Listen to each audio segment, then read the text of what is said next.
بسم الله الرحمن الرحيم اللهم صل على سيدنا ومولانا محمد وعلى آل سيدنا ومولانا محمد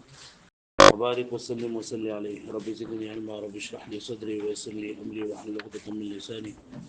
يفقه قولي سبحانك لا علم لنا إلا ما علمتنا إنك أنت العليم الحكيم هداية النحو لا فعلم النحو کې لیکل شوی کتاب دی د دې وجنا د دې کتاب په شروع کې د علم النحو تعریف داغه موضوع او غرض دا ذکر کولې کېږي دوا سيزونه دي یو ته ویل کېږي مقدمه او یو ته ویل کېږي مقدمه مقدمه یا مقدمه مقدمه د باب تفعیلنا صيغه اسم فاعلنا قدم يقدم تقديما فهو مقدم بیا د مقدم مقدمان مقدمون مقدمه نو دا مقدمه ټکره یا مقدمه ټکره مقدمه چې مقدمه شي نو دغه باب تفعیلنا صيغه اسم مفعول مقدمه یا مقدمه چې مقدمه شي نو بیا رسې صيغه اسم فاعل او چې مقدمتون چې بیا رسې صيغه اسم مفعول نو دا ټکه مقدمه ده او که مقدمه ده نو دا دوانه صحیح دي مقدمه هم صحیح ده او مقدمه هم صحیح ده وایي به معنی مقدمه هم صحیح ده او مقدمه هم صحیح ده څنګه دوانه صحیح دي مقدمه چې کله دا اسم فاعل شي نو دې معنی دا مخکې کوم کی څه ته ویل کېږي مخکې کوم کی نو بیا هغه خبرې چې د کتاب په شروع کې کېږي د علم په شروع کې کېږي نو دې ته مقدمه څه ته ویل کېږي کنه چې دا خپل ویونکي لرا په نو ویونکي باندې مخکې کوي خپل ویونکي لرا په نو ویونکي باندې مخکې کوي مطلب یو کس د سره چې د علم مقدمه یې ذکر کړه او بل یو کس ته هغه د علم مقدمه نه زده کړي نو دې کم کس چې د علم د مقدمه زده کړي را د به مخ کې وي په هغه کس باندې چې د مقدمه نه زده کړي پوه شو به معنی ها به معنی پوه شو او کدا مقدمه دا د اسم فاعل څخه کدا مقدمه شي مقدمه دا بیا څنګه د اسم مفعول اساسي غوي د اسم مفعول څنګه غوي د اسم مفعول کوم امر مقرر شو هغه بیا د مارکر او د دې سیادي او د دې بیا خیال ساتي دا د کې صحیح پرته یا روزانه د مارکر ډګه راډه 100 روپے راتلې اوبه تر کوم خلکا ما ته پته نه لګي چې مارکر کې صحیح شته د نشته لاندې پرته د کنه پرته دا توجه بیا کوي مقدمه کا د اسم فاعل څخه چې موږ معنا وکړل چې مخکې کوم کی نو دې د مقدمه ولې وای ځکه ورته بیا مقدمه چې دا نو ویون کی لرا په نو ویون کې باندې مخکې کوي صحیح شو او کدا مقدمه شي یعنی د اسم مفعول څخه شي نو بیا مقدمه معنا دا مخکې کړل شي مقدمه معنی سره مخکې کړل شي نو دې ته مقدمه څه کوي دې ابتدایي خبرو ته مقدمه څه کوي چې دا هم د مقصود نه مخکې کړل شي دا هم د مقصود نه لکه مقصودی خبره او اصل کې کتابي او د هغه کتاب غفن او په دې کې چې خبري هغه لکه دا علم النحو ده په علم النحو کې مقصودی خبره ده چې مرفوعات دي منصوبات دي مجرورات دي معرب دي مبني دي دا خبره اترې دي د معرب قسمونه دي د مبني قسمونه دي نو دا د هغه مقصود نه مقصود خو د علم النحو دغه ده خدای نه دا خبره ده کوم چې اوس مونږ کو دا مخکې کړل شي د دې ولې ته مقدمه ویل کېږي صورت لګي مقدمه پوه شو به باندې ها مقدمه یا مقدمه دا خبره زده کړه مقدمه یا مقدمه دا کوم باب نه دا باب تفعیلنا دا کوم باب نه دا باب تفعیلنا او د څه څه غلا یا د اسم فاعل څه غلا او یا د اسم مفعول څه غلا کدا د اسم فاعل څه شي نو دې د مقدمه ولي وایي ځکه چې دا خپل ویونکي لرا انا ویونکي باندې مخکې کوي صحیح شو او مقدمه شي که اسم مفعول څه شي نو بیا به سمانه وي مخکې کړل شي ځکه چې دا هم د مقصود نه دا خبره یاد شوه بل دا مقدمه یا مقدمه دا ماخوذ دا ماخوذ معنا اغستل شوی دا ماخوذ معنا سره دا مقدمه الجيش دا سره مقدمه الجيش مقدمه الجيش ستو لګيږي یہ کله چې په خاله معنی کې خلکو به سفر کولی او د یو لخر په صورت کې باغو سفر کوو ځکه چې په عربو کې او په دې خواوشا علاقو کې وړا کوان ډېر زیات نو د یو کډوت وکاسه دوبا دغه نه کوو سفر به نه کوو بلکې چې کله په یو ځای کې خلک ډېر راځم شول دا هغه په جمع باندې یو ځای ته بلاړل او هغه په سفر کوو دی یو ځای نه بل ځای ته نو دا غټ لخر وو د دې غټ لخر نه مخکبا د یو 15 کسانو یا د 10 کسانو د 12 کسانو یو جماعت کو دا 12 کسان با د دې غټ لخر نه مخکې روانو د دې لپاره به مخکې روانو چې هغه هم به شاته لخر روانه دا لخر والا به ودکیږي په کوم ځای کې چې د دې له ودکیدو موږ یو مناسب تنظیم وکړو چې الته کې سورې رومي او الته کې وبو موجودي کدو ځاله پخلې مخلې کوي دا بدلې دی دا لخر چې کله په هغه دې کې برابر پړاو به وګورځو جدو به بیا د اي کسانو نه لکه مطلب نو کسان په لس بجې باندې پاسي د مقدمه الجيش ولو په په لس باندې پاسي د دونو مخکې لاړ بل ځای او الته کې به قتل چې هر وځه موږ د خلک چې روان دي نو دوی وځه مانځه ټایم نه نماز پکې نماز ټایم نه نماز جګر نماز ټایم نه چې دوی د سیګي وګوري چې الته کې وبو مناسب تنظیم یو دوه د سلو کې منځلو کې نو دا مقدمه دغه لس دولس کسانو ته دي ته ویل کېږي مقدمه الجيش نو دا لس دولس دي دا خو د دقه لخر حصہ دا په اصل کې د لخر حصہ دا او د غټ لخر نه مخکې د لس دولس کسان روان دي چې د ورستو لخر ول لپاره تنظیم برابر دي په دې باندې پوه شئ نو دغه شان په دې مقدمه کې چې کوم خبرې بیانېږي نو دا هم اصل کې د کتاب حصہ وي خو د کتاب نه مخکې ذکر کړل شوی چې ورستو کله بیا دا کتاب وکړه نو جدي ته به ضرورت راځي دا ستا معاون او مددگار وي لکه څنګه چې د دولس کسان د غټ لخر لپاره مددگار وي دغه شان په دې مقدمه کې چې کوم خبرې بیانېږي هغه د دې کتاب د لپاره د مقصودی خبرو د لپاره دا مددگار وي پوه شو مې باندې نو لکه څنګه چې هغه مقدمه الجيش داغه جيش نه د لکرنا مخکې کړی شوی داغه د انتظاماتو لپاره داغه د سہولت لپاره دغه شانتي په مقدمه کې چې کوم خبرې کیږي نو دا هم د هغه مقصودی خبرونه مخکې کړی شوی لپاره چې د دې معاون او مددگار شي په دې پوه شو تاسو ها په دې باندې پوه شو بیا د دې مقدمه دوه قسمونه دي یو ته لګي مقدمه العلم آیت ویلېږي مقدمه الكتاب آیت ویلېږي مقدمه العلم آیت ویلېږي مقدمه الكتاب مقدمه العلم هغه مخکې خبرو ته ویلېږي چې د علم په ابتدا کې بیانېږي د علم په شروع کې بیانېږي او مقدمه الكتاب دې ته وایي چې هغه د کتاب نه مخکې بیانېږي پوه شو مې باندې مقدمه العلم هغه خبرو ته ویلېږي کوم چې د علم په شروع کې په ابتدا کې بیانول کېږي هغه د مقدمه العلم او مقدمه الكتاب چې د کتاب په شروع کې بیانول کېږي دا اوس مطلب موږ علم النحو زده کوو نو د علم النحو په شروع کې موږ دا چې نحو په لغت کې څه ته وایي نحو په اصطلاح کې څه ته وایي د علم النحو موضوع سره د علم النحو غرض سره علم النحو واضح سره علم النحو چا وذکر د څنګه وذکر د کم طریقه کار کم خبره طریقه کې جوړ شولې نو دې ته ویل کېږي مقدمه العلم پوه شئ دې ته ویل کېږي مقدمه العلم بیا مقدمه الكتاب دې ته وایي چې د کتاب په شروع کې لکه مطلب موږ د کتاب وایي دا هدایت النحو کتاب دی نو هدایت څه ته وایي النحو څه ته وایي دا کتاب چا لیکل دی کله لیکل دی پس کې لیکل دی د دې کتاب شروحات شته کې نشته هغه دا کتاب آسان دی ګران دی په دې کې کم خصوصیت دی په دې کتاب کې او دا کتاب ته وایي نو څه فائدہ به تاسو ملو شي دا خبره اترې چې کوم کېږي د مقدمه الكتاب ویل دي اسانه خبره چې د علم په شروع کې کوم ابتدایي خبرې کېږي د مقدمه العلم وي او د کتاب په شروع کې چې کوم ابتدایي خبرې کېږي نو هغه ته مقدمه الكتاب وي په مقدمه العلم کې څه بیانېږي په مقدمه العلم کې د دغه علم تعریف د دې موضوع د دې غرض د دې غایت د دې واضح دا بیانېږي واښوي او په مقدمه الكتاب کې د کتاب نوم د کتاب خصوصیات د کتاب د مصنف په اړه کې د کتاب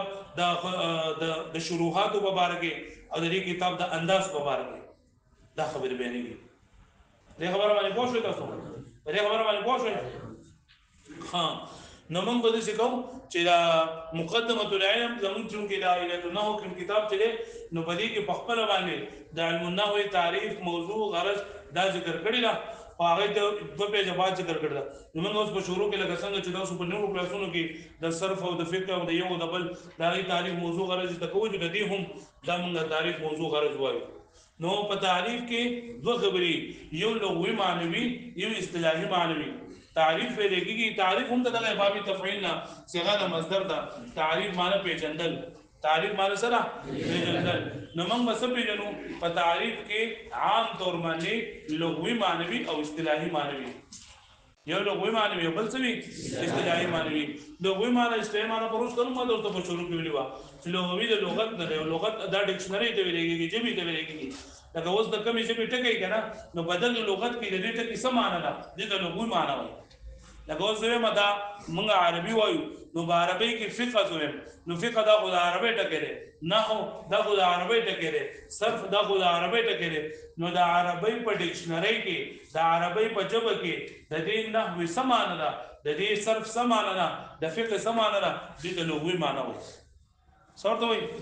لغوي معنی لغوي د لغت نه دی او لغت څه ته لګي ډکشنري ته لګي یعنی د دې جبي او ډکشنري چې کنه لغت نو بدی کې دغه جبي د الفاظ او معنی په دغه جبه کې چې کوم الفاظ دي دغه معنی په کې ذکر کیږي په ډکشنري کې وی باندې ها دغه شان کې ګوره کړه د انګلیش یو ټکی لکه موږ وایو بایولوژي نو بایولوژي چې نو د بایو چې جدا معنی ده او د لاجی جدا معنی ده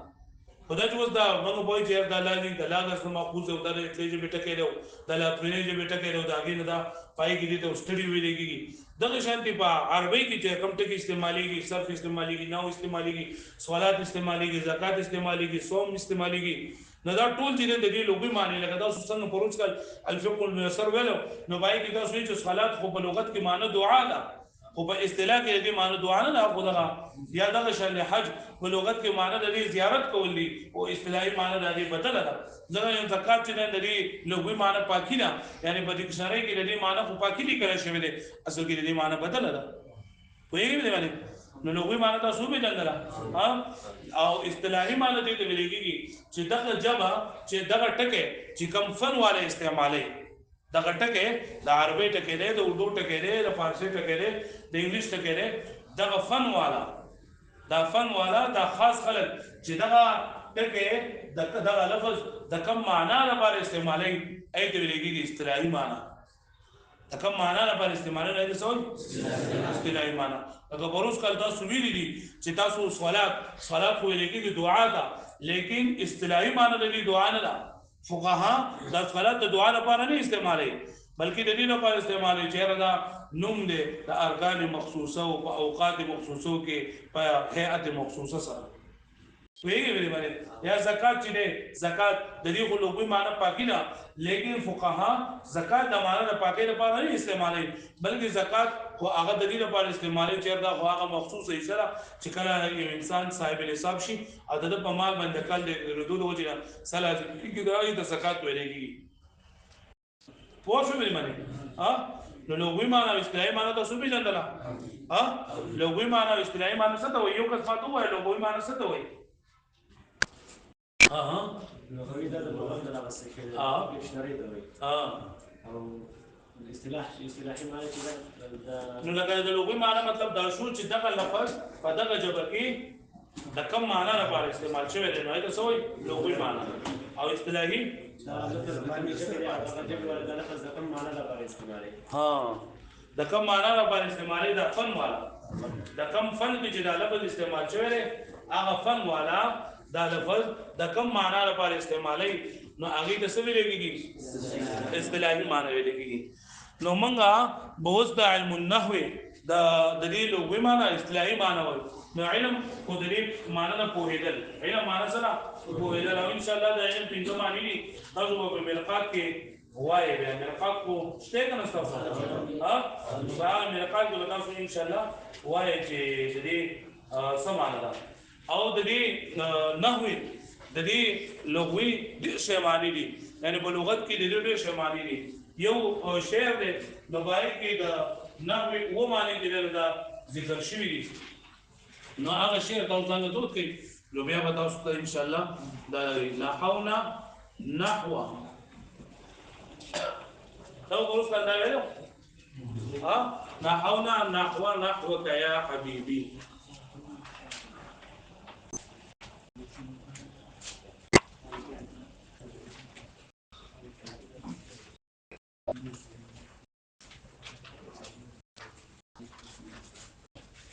نحونا ألفا من رقيب وجدناهم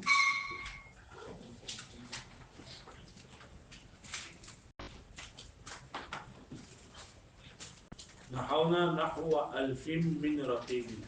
وجدناهم مريضا نحو قلبي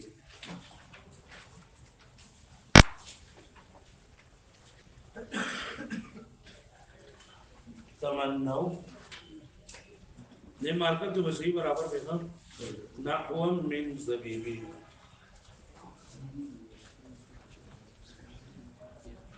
دا شعر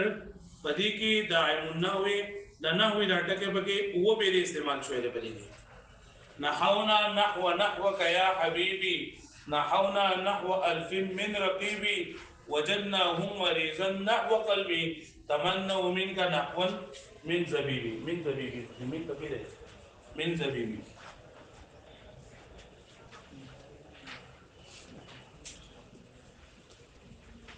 بديكي دا نحونا بديكي نحونا نحوك يا حبيبي بديكي دا لاولني نحو بديكي دي سيكوئے دي لاولني دا معنو لکھے ارادہ لاولني معنی دا نحو سرا ارادہ دویم معنی طرف دویم معنی طرف دریم معنی قبیلہ ها نحونا اوڑیدل پیرنا اوڑیدل نحو مثال وجدناهم مريضا نحو قلبي دا نحو دا مقدار ده هذا بل نحو جنن دا مثال ده دلګ دا مثال تمنوا نحو منك يا حبيبي دا یو خاص قسم ده نو دې معنی دا شوی نحونا نحوك يا حبيبي ومن دا اراده وکړه استاد قبيلي طرف ته اے زما ملګریا یا حبيبي اے زما ملګریا نحونا اراده وکړه مونږه نحوك استاد قبيلي طرف ته اے زما ملګریا نحونا نحو ألف من رقيب من واړول په مقدار د 1000 رقیبانو مطلب دا چې کله تاسو قبيله ته در رسیدم نو بلاره باندې ماته ډیر شه په درګاو باندې رقیبان ولاړو لاغي ټول نه زواوړې دم نحونا واوړې دم نحو 1000 یعنی واړول ما په مقدار د 1000 باندې رقیبان وجدناهم مريضا نحو قلبي موږ ومندل هغه د خپل زړه په شانتي مریضان نه مثال نحو مثال تمنوا تاسو بلې دیږي پروس کال بلې دایږي ویلي کنه بلې شرم دامل کې مخه نحو چې پته راتلو تمنوا منك نحوا من زبيبي او تمنا ورستانه د خاص قسمه دغه زبيب سا کشمش وسکه نو ګوره په دې شعر کې د نحوی لغوي هو معنی ذکر شولې د نحوی یو معنی د اراده بل معنی د طرف بل معنی د قبیله بل معنی د اوړېدل بل معنی د مقدار بل معنی د مثال بل معنی د یو خاص قسم پوښوي ها د دې علاوه نور معنی نه غلار برابر لار ته ویلېږي النحو السوي نه غلار سیده لار نورم ډېر شی معنی دي خدا شته پوره دي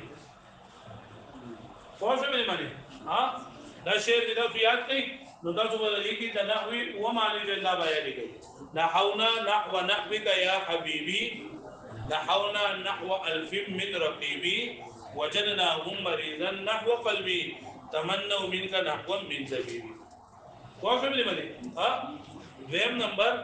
ها دا دی نحوی و معنی مونږ د نحو یو معنی اراده ده، دویم معنی طرفدار، دریم معنی قبیله ده، څلورم معنی اورېدل دی، پنځم معنی مقدار ده، شپږم معنی مثال دی، اووم معنی یو خاص قسم دی قسم،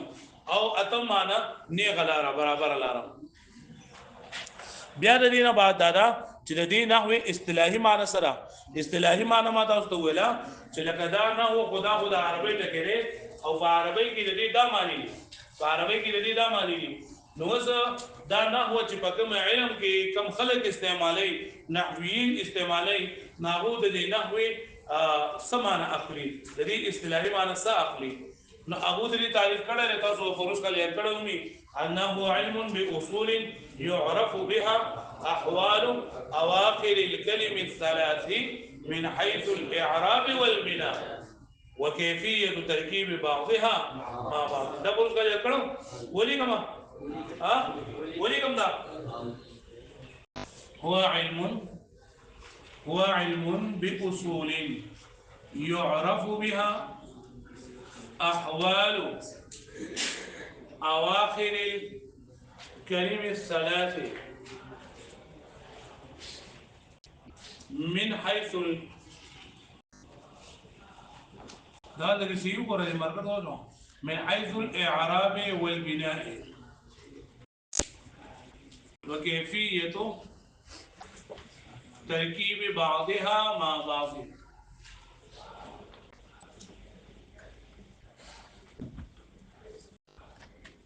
ترکیب وکیفیت ترکیب بعضها مع بعض. یاد بشي هو علم باصول دغه توجه دغه مطلب بار بار تو بس هو علم باصول يعرف بها احوال اواخر الكلم الثلاث من حيث الاصل والبناء لا من حيث الاعراب والبناء وكيفيه تركيب بعضها مع بعض. ولګو ځان په پوهه بیا بیا هو علم معنی دا چې دا علم النحو دا څه علم دی باصول چې په دې کې دا څه قواعد بیانېږي دا څه اصول به بیانېږي يعرف بها چې دا غي په دې سره پیژندل کېږي احوال اواخر الكلم الثلاث د کلمې د درې قسمونو د اخرنی حرف حالات من حيث الاعراب والبناء فاعتبار الاعراب والبناء سره وكيفيه تركيب بعضها مع بعض او طریقه به کې پیژندلېږي د بعض سره د یو ځای کېدلو. څه مطلب دی اوس ما ته وګورئ لیکل به ورته کې دا په ریپورت باندې موجود دی چې دا علم النحو دا څه علم دی. علم النحو دا څه علم دی چې په دې کې قواعد بیانېږي. د دې قواعد په ذریعه سره به څه موږ ته معلومیږي، د دې قواعد په ذریعه سره به موږ ته څه معلومیږي په علم النحو کې. نو وایي چې علم النحو داسې علم دی چې په دې کې داسې قاعدې بیانېږي چې د کلمې کوم درې قسمونه دي اسم فعل او حرف. اسم فعل او حرف د دې په آخري په دې کلمې په آخري باندې څه حالت راځي، مطلب په دې باندې با رفع راځي، په دې باندې با نصب راځي، په دې باندې با جزم راځي، په دې باندې با جر راځي، ولې به راځي. یو به دا خبر مونږ بیانې چې د کلمې درې قسمونه چې کوم دي اسم فعل او حرف. نو اسم فعل او حرف په اخره باندې دا اعراب ولې راغلی دی یو به دا خبره ده. من حيث الاعراب والبناء په دې سره دا چې نه دا دغه نه وته دی علم الصرف نه. په علم الصرف کوم دغه اسم فعل حرف حالات بیانې د اسم او د فعل چې دا فعل ماضي ده مضارع ده او هغه په بل اعتبار سره دي هغه دې اعتبار سره دي من حيث الاصل والبناء والتعليل. چیرې دا کلمه په خپل اصل باندې دا کنه دا چانه جوړه شوې ده او څنګه جوړه شوې ده ولې جوړه شوې ده او تعلیل پکې شوې ده کنه نه شوې که شوې ده پکې نو څنګه پکې شوې ده کنه نه شوې نو ولې پکې نه شوې. نو هغه دلته کې پای کې دا خبره دلته کې بعد د کلمې د اخري حرف ته حرکت نماز کوي او په اعتبار د اعراب او د بنا سره په اعتبار د معرب او د مبني سره چې دا کلمه معرب ده او کلام مبني ده. دا کلمه معرب ده او کلام مبني ده. معرب ده نو پس سره معرب ده د معرب کوم قسم ده مبني ده د مبني کوم قسم ده وشو راځي ماته ها د مبني کوم قسم ده دا ټول خبره اتره دا موږ د پدې کې ذکر کوي. ورد نو به ورسو کې نه سبق وګورم او دویم نمبر پدې وکيفيه ترکیب بعضها مع بعض د بعض کلمو د بعض کلماتو سره د جوړښت یو طریقه به مونږ د جوړښت یو طریقه لکه دوست مې زید سطح على نو سطح على دا ما دا ولیکل لیکن د زید خپل معنی ده چې زید خو زید ته وایي سطح چت ته وایي او اعلی باندې خو چې دا د شو زید سطح او اعلی نو د دې په معنی باندې څوک نه پوهیږي او د دې په مطلب باندې څوک نه پوهیږي خو کته د سینې د ترتیب ورکو چې اول د زید ولیکو بیا د اعلی ولیکو او بیا د سطح ولیکل او د سینې وی چې زیدون علی سطح نو هر چا ته پته ولګیدا چې پچت باندې زید وس دا طریقه چې دا کلمات د باز کلماتو سره جوړښت د کومه دا یو ځای کومه په صحیح طریقې سره به څنګه یو ځای کومه او بدی باندې بکمه حرکت وېما دا موږ ته په علم النحو کې معلومي او دا دومره عجیب څه دی کنه د قران مجید چې څومره هم دی حدیث مبارکه چې څومره هم دي نه دا ټول لکه بدی باندې لکه ته الحمدلله رب العالمین الحمد بری دال باندې ته پېښ وې نو بری دال باندې ته پېښ ولې ویل کته الحمدلله چې ته الحمد وې ته د بیان نه خو داخله لله نو دا لله دا لله ولنه چې دا لله ته به دې کې راځي سره چې الحمد دا مرفوعه کړي چې دا مبتدا واقعي لله په هی باندې د زیر ذکر چې لام حرف جر پر راغلی رب العالمین فرب باندې د زیر ذکر چې دا لفظ الله لپاره صفت جوړیږي العالمین دا ولکه مضاف الیه نه مضاف الیه مجروري فقره جبری باندې زیر راغلی نه دا خو جو مذکر سالم دی او په دې کې حالت نسبی او جری دا بیا مقول مکسور او قانون مفتوح سره دا ان شاء الله تاسو په دې علمونه کې زکوي دا ډېر عجيبه او ډېر یو خپل دا کدا بالکل د قران مجید او د احادیثو بنیاد ده چې علمونه هو د ټاټو علم سب د ټاټو ته په قران مجید هم ویګا ته په حدیث هم ویګا خو چې دا نه راځه نو واستو ویګا ډېر نه کنه هغه یې مړ دې ته په څه ضرورت ده دا ګرامر باندې موي ذهن کار نه دی دې بس فائدې ولري چې څومره پیدا راکنه دومره د یو څه پیدا نشته دا سر و دا نه وي دې چې څومره پیدا ده دومره د هیڅ څه نشته دا دې په دې سره د قران باندې پوي دی چې دې په دې سره په حدیث باندې پوي دی دې په دې سره په فقہ باندې پوي دی دې په دې سره په عربي ګرامر مستل شي د عربي کتابونه ولوستل شي باغې نه بدنه مسائل او وسل شي واجب لري باندې نو هو علم باصول يعرف بها احوال اواخر الكلم الثلاث من حيث الاعراب والبناء وكيفيه تركيب بعضها مع بعض زمه متى سلمہ سره وایمو صرف دا غونه بند کوي د یو سره جوړ کوي شونډې بندې کوي ما د څه وخت کې زه تاسو د علم صرف د علم نوې تعریف چې موږ زکو سم موږ زکو نو زه تاسو سره د پرټس بیا باندې په کور کوي او ما د ګورې سره او دا شونډې او غاښونه دا بند کوي لکه وایي مو صرف ما د وخت کې نو د علم نوې منګه ګورنن سبق کې موږ څه چلو اول منګه د مقدمه خبر اوله چې منګه د اول مقدمه بیانو نوې خبرې کو د ابتدایي خبرې کو د مقدمه ویلېږي اول منګه د مقدمه کې دا خبره وکړه چې دا د څه صيغه ده لغوي تحقیق به موږ کوو نو وی چې دا د باب تفعیل نه صيغه اسم فاعل نه یا صيغه اسم مفعول نه چې صيغه اسم فاعل چې معنی د مخکې کوون کې بیا د مقدمه ته د ابتدایي خبر د مقدمه ولوي ځکه چې دا خپل ویون کې لرا په نو ویون کې باندې مخکې کوي زم دا خبره بری کې دا چې دا مقدمه نه لري بلکې دا مقدمه ټکه ده د اسم مفعول څخه د باب تفعیل چې دا د اسم مفعول څخه شي نو بیا با منګ د دې معنی مخکې کړل شي په دې معنی سره دې د مقدمه څخه کوي چې دا هم د مقصود نه مخکې کړل شي دا یو خبره شو زما خبره موږ وکړه مقدمه دا د سره ماخوذ ده نو دا د مقدمه الجيش نه ماخوذ ده مقدمه الجيش هغه ورکوټي لخر ته وای چې د غټ لخر نه مخ روان وي او دا هغه رستو لخر واره د پاره د خوراک سکاپ او د هغه د حفاظت او د هغه د سہولت تنظیم کوي نو په دې مقدمه کې هم د څه خبرې وي چې هغه د مقصود نه مخ کړل شي او کله چې دا موږ صحیح یاد کو نو رستو بدامن ته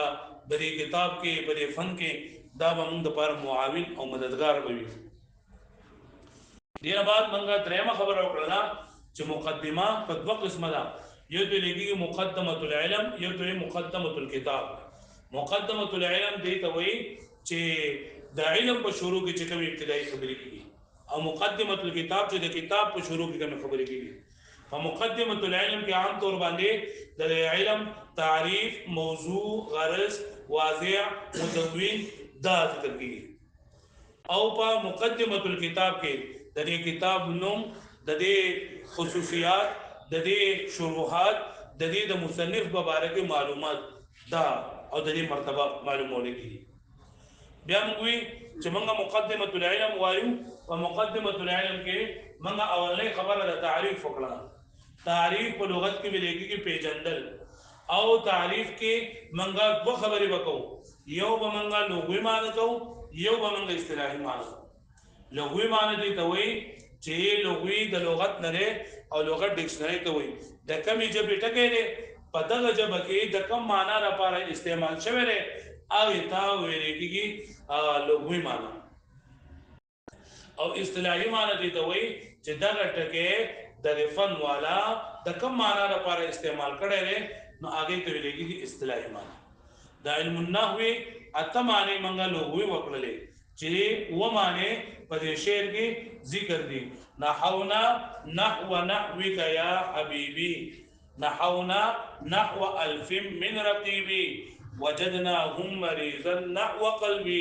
تمنوا منك نحوا من زبيبي اولنې معنی د نحو اراده ده دویم طرف ته دریم قبیله ده څلورم اوریدل دي پنځم مقدار ده شپږم مثال ده وم یو خاص قسم ده او اتمه معنی به موږ جدا وکړه کله په کې یادو جون کو کنه ته چې څه دا شعر یادو مو دغه یاد ها د دې نه بعد موږ د علم النحو اصطلاحي معنی وکړه چې هو علم باصول يعرف بها احوال اواخر الكلم الثلاث من حيث الاعراب والبناء وكيفيه تركيب بعضها مع بعض لفظي معنی دا چې علم النحو داسې علم دی چې په دې کې داسې قواعد بیانېږي اصول بیانېږي يعرف بها چې پیژندل کېږي د هغې په ذریعې سره احوال اواخر الکلم الثلاث د کلمې د درې قسمونو د اخرني حالات من حيث الاعراب والبناء په اعتبار د معرب او د مبني سره وکیفیت ترکیب بعضها مع بعض او د بعضی کلماتو د بعض سره د جوړښت طریقه او کیفیت دا معلومول کېږي د دې علم په ذریعې سره واښو مې باندې ها اوس تاسو دا ماته ګورئ او زه تاسو ته د علم النحو تعریف یو څو پیری وایم تاسو ته دا یاد شي ګوره هو علم باصول يعرف بها هو علم باصول يعرف ما ولي وای ما تاسو ونه جبه بندي کوي واقول له یو بل سره ټوخ کوي بالکل هو علم باصول يعرف بها هو علم باصول يعرف بها وای تاسو هو علم باصول يعرف بها هو علم تاسو وای دغه لاګان نامه کوي چې نشي هو علم بأصول يعرف بها هو علم بأصول يعرف بها فلا بندگی احوال اواخر الكلم الثلاث احوال اواخر الكلم الثلاث سلو دغی دې خو غوړه کریم الله لیکل مکو احوال اواخر الكلم الثلاث احوال اواخر الكلم الثلاث سلو دغی احوال اواخر كلمة ثلاثة أحوال أواخر الكلم الثلاث أحوال أواخر الكلم الثلاث أحوال أواخر الكلم الثلاث لا سلول وايدا أحوال أواخر الكلم الثلاث واصبر ذا كان لكم وعلم بأصول يعرف بها أحوال أواخر الكلم الثلاثة وعلم بأصول يعرف بها أحوال أواخر الكلم الثلاثة تاسو زما جب بندوي غاقونه بندوي تاسو نه کوي کنه دا چل لازم نشي هذا ولا بها. هو علم بأصول يعرف بها أحوال أواخر الكلمة الثلاثة. أو شاد الآن ولا ما توه لو تبغى بوجود انتظام بيا وكمال كذا هم لا وصوص مستري شيء دي والله. رامات كشيء دي والله. هو يتصل. هو علم واحد. هو علم بأصول يعرف بها أحوال أواخر الكلمة الثلاثة. هو يقول واحد. هو علم بأصول يعرف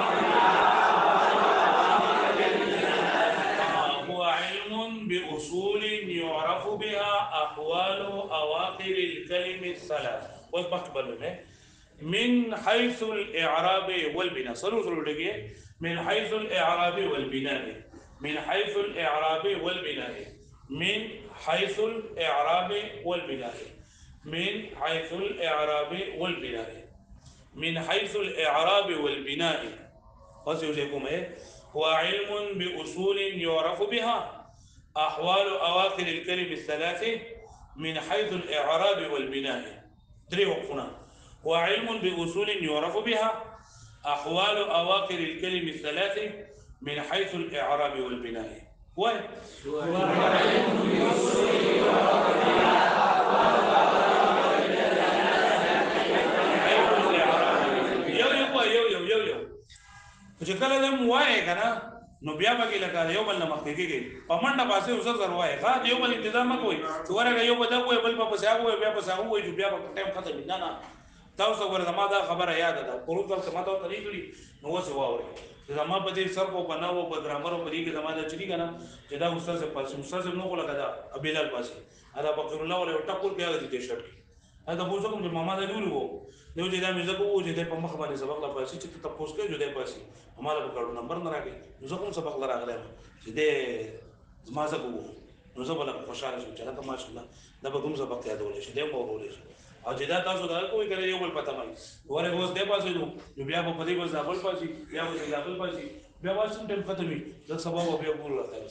दे लगी وعلم بأصول يعرف بها أحوال أواخر الكلم الثلاث من حيث الإعراب والبناء. بل بس أصول يعرف بها أحوال أواخر الكلم الثلاث من حيث الإعراب والبناء. دي تمام برا. وعلم بأصول يعرف بها أحوال أواخر الكلم الثلاث من حيث الإعراب. وعلم بأصول يعرف بها أحوال أواخر الكلم الثلاث من حيث الإعراب والبناء. زرد شبع. وعلم بأصول يعرف بها أحوال أواخر الكلم الثلاث كلمة ثلاث من حيث الإعراب. وين انتظار ما هو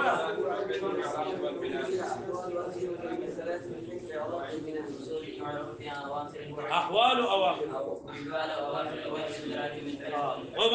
هو علم بأصول يعرف بها أحوال أواخر الكلم الثلاثة من حيث الإعراب والبناء. إلى الكتاب بن كتاب بن كما تقول بل تكي ما تقول أخواتي ما تقول تاسو چې وس دا یاد کو غرام بیا بدانه په خپل باندې ودی کې لګي اسانه ده لګي فکر مکوئ وكيفية تركيب بعضها مع بعض وكيفية تركيب بعضها مع بعض وكيفية تركيب بعضها مع بعض وكيفية تركيب بعضها مع بعض وكيفية تركيب بعضها مع بعض وكيفية تركيب بعضها مع بعض وكيفية تركيب بعضها مع بعض وكيفية تركيب بعضها مع بعض وزيف هو يا وكيفية تركيب بعضها مع بعض جواد واحد تركيب بعضها وكيفية تركيب بعضها مع بعض وكيفية تركيب بعضها مع بعض يا جدا وكيفية تركيب بعضها والسلول وكون دبوره هو علم بأصول يعرف بها أحوال أواخر الكلم الثلاثة من حيث الإعراب والبناء وكيفية تركيب بعضها مع بعض وعلم بأصول يعرف بها أحوال أواخر الكلم الثلاثة من حيث الإعراب والبناء وكيفية تركيب بعضها مع بعض. ويقول سلور وقفنا هو علم بأصول يعرف بها أحوال أواخر الكلم الثلاثة من حيث الإعراب والبناء وكيفية تركيب بعضها مع بعض. هو علم بأصول يعرف بها أحوال أواخر الكلم الثلاثة من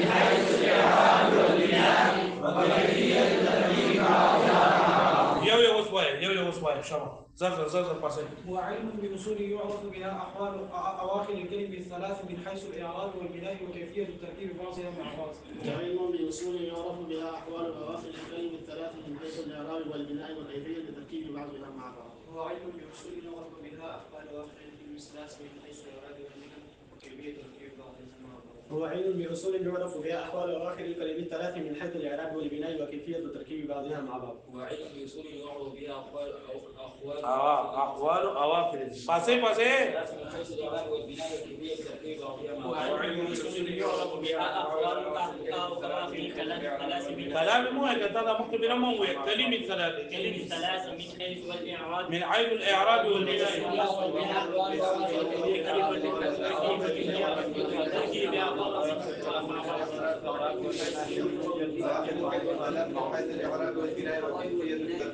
بچا ها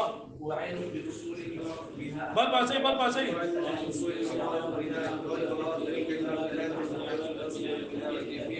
هذا احمد خان شام پاسه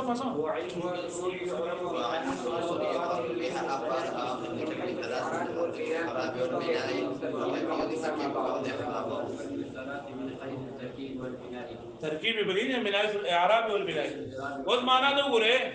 هو علم باصول دا علم ده چې بدی کې د اصول به دیږي يعرف بها چې به جندلېږي د اصول په درې سره احوال اواخر الكلمه الثلاثه د کلمې د دریو قسمونو د اخرنی حالات من حيث الاعراب والبناء په اعتبار د اعراب او د بناء سره د مورب او د سره وكيفيه ترکیب بعضها مع بعض او د بعضی کلمو د بعض سره د جوړولو طریقه د منتبه معلومه دا به شي ها نن سبق کې موږ غواړو څو خبرې وکړلې یو مقدمه موږ ویله او مقدمه کې بیا موږ څلور خبرې وکړلې او مقدمه کې موږ څلور خبرې څو وکړلې نو ولې خبره څه چې څه څه غلا دریم د سنه ماخوذ ده دریم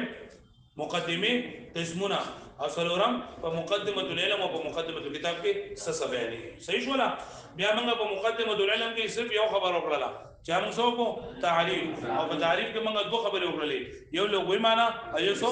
اصطلاحي معنی لغوي معنی اصطلاحي معنی څه ته ویلې تعریف وکړو او د نحوي لغوي معنی او اصطلاحي معنی دا یو څه کړل یاد بشي دا واړو شابه په موږ فی الحال خو دې کې